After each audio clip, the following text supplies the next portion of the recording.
kepada para pihak yang selama ini dianggap sebagai kelompok yang dirugikan oleh keberadaan suatu organisasi. 4.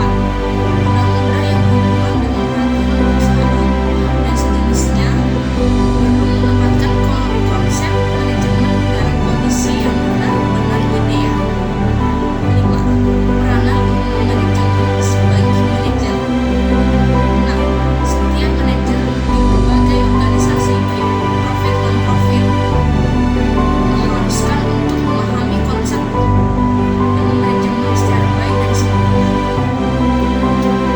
Organisasi merupakan alat atau wadah atau tempat manajer, karyawan, atau sekelompok orang melakukan kegiatan-kegiatannya untuk mencapai tujuan yang telah ditetapkan. Organisasi memiliki hubungan erat dengan manajemen. Organisasi bukanlah fenomena yang jauh dan tak pribadi. Kita semua adalah anggota dari masyarakat organisasi yang bekerja sama dengan kelompok untuk berbagai tujuan. 7. Manfaat ilmu manajemen dan organisasi. 1. Mampu memberikan arah pencapaian kinerja secara terukur dan sistematis, mampu menempatkan perusahaan dalam kerangka yang mengedepankan konsep efisiensi dan efektivitas, membuat perusahaan telah menerapkan konsep manajemen yang memenuhi standar-standar aturan yang telah disepakati, sehingga para klien dan mitra bisnis menaruh simpati serta kepercayaan pada perusahaan. Budaya organisasi. Lingkungan organisasi adalah semua elemen di dalam maupun di luar organisasi yang dapat mempengaruhi sebagian atau keseluruhan suatu organisasi. Lingkungan internal organisasi. 1. Pemilik. 2. Tim manajemen. 3. Para anggota atau pekerja. 4. Lingkungan fisik organisasi. Lingkungan eksternal organisasi. 1. Pelanggan. 2. Pesaing. 3. Pemasok. 4. Regulator. 5. Partner strategis. 6. Pemerintah. Budaya aktif.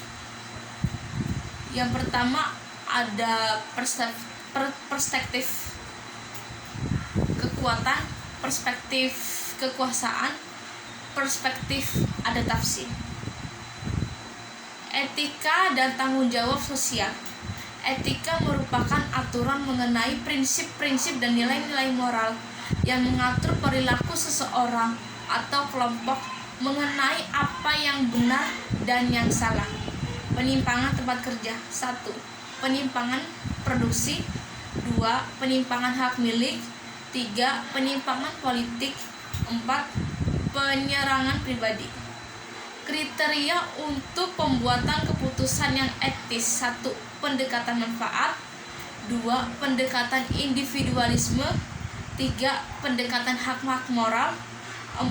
Pendekatan keadilan. Tanggung jawab merupakan kewajiban manajemen untuk membuat pilihan dan mengambil tindakan yang berperan dalam mewujudkan kesejahteraan masyarakat. Kriteria tanggung jawab sosial. 1. Tanggung jawab ekonomi. 2. Tanggung jawab legal. 3. Tanggung jawab etika. 4. Tanggung jawab diskresioner. Tindakan perusahaan terhadap tuntutan sosial. 1. Obstruktif. 2. Defensif. 3. Akomodatif. 4. Proaktif. Prinsip-prinsip manajemen. Prinsip manajemen adalah dasar-dasar dan nilai yang menjadi inti dari keberhasilan sebuah manajemen. Macam-macam prinsip manajemen. 1. Prinsip manajemen berdasarkan sasaran. 2. Prinsip manajemen berdasarkan orang. 3. Prinsip manajemen berdasarkan informasi. Unsur-unsur MBO atau manajemen berdasarkan orang. Komitmen pada program, penentuan sasaran pada tingkat puncak, artinya manajer puncak menetapkan terlebih dahulu tujuan pendahuluan serta berkonsultasi dengan anggota organisasi. 3. Sasaran individu. 4. Peran serta aktif. 5. Otonomi dalam pelaksanaan rencana. 6. Penilai prestasi. Keterampilan manajemen. 3 alasan utama manajemen dalam organisasi. 1. Mencapai tujuan. 2. Menjaga keseimbangan. 3. Mencapai efisiensi dan efektivitas. Tingkatan dan tipe manajer. 1. Top manager efektif. 2. Middle manager efektif. 3. First line manager efektif. Peranan manajer dalam organisasi. 1. Peran interpersonal. 2. Peran informasional. 3. Peran pengambil keputusan. Keterampilan manajerial. 1. Keterampilan kemanusiaan. 2. Keterampilan teknis. 3. Keterampilan konseptual. 4. Keterampilan motivasi. 5. Keterampilan teknologi informasi.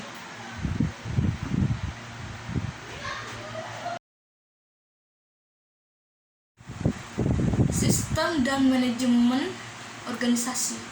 Organisasi adalah kesatuan susunan yang terdiri dari sekelompok orang yang mempunyai tujuan yang sama yang dapat dicapai secara efektif dan efisien melalui tindakan secara bersama-sama, di mana dalam melakukan tindakan itu ada pembagian tugas, wewenang dan tanggung jawab bagi tiap-tiap personal yang terlibat di dalamnya untuk mencapai tujuan organisasi. Tingkatan supervisi dan rentang pengawasan. 1. Tingkatan supervisi. 2. Rentang pengawasan. 3. Sentralisasi. 4. Desentralisasi. Ciri-ciri organisasi. 1. Dikembangkan untuk mencapai tujuan. 2. Secara sadar dikoordinasi dan dengan sengaja disusun. 3. Instrumen sosial yang mempunyai batasan secara relatif dapat diidentifikasi. 4. Lembaga sosial yang terdiri atas kumpulan orang dengan berbagai pola interaksi yang ditetapkan. Bentuk-bentuk organisasi. 1. Bentuk jalur. 2. Bentuk organisasi lini dan staf. 3. Bentuk organisasi fungsional. Tipe-tipe manajemen. 1. Patrimonial manajemen, political management, professional management.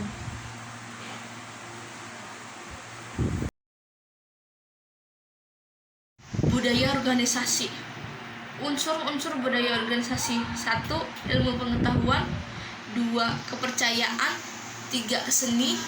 4. Moral. 5. Hukum. 6. Adat istiadat.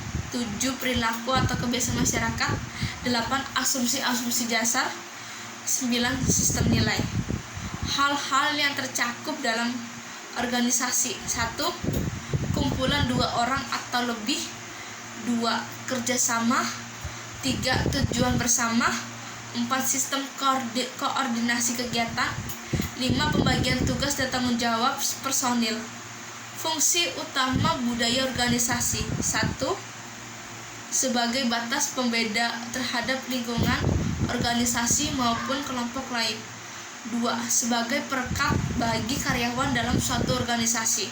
3. Mempromosikan stabilitas sistem sosial. 4.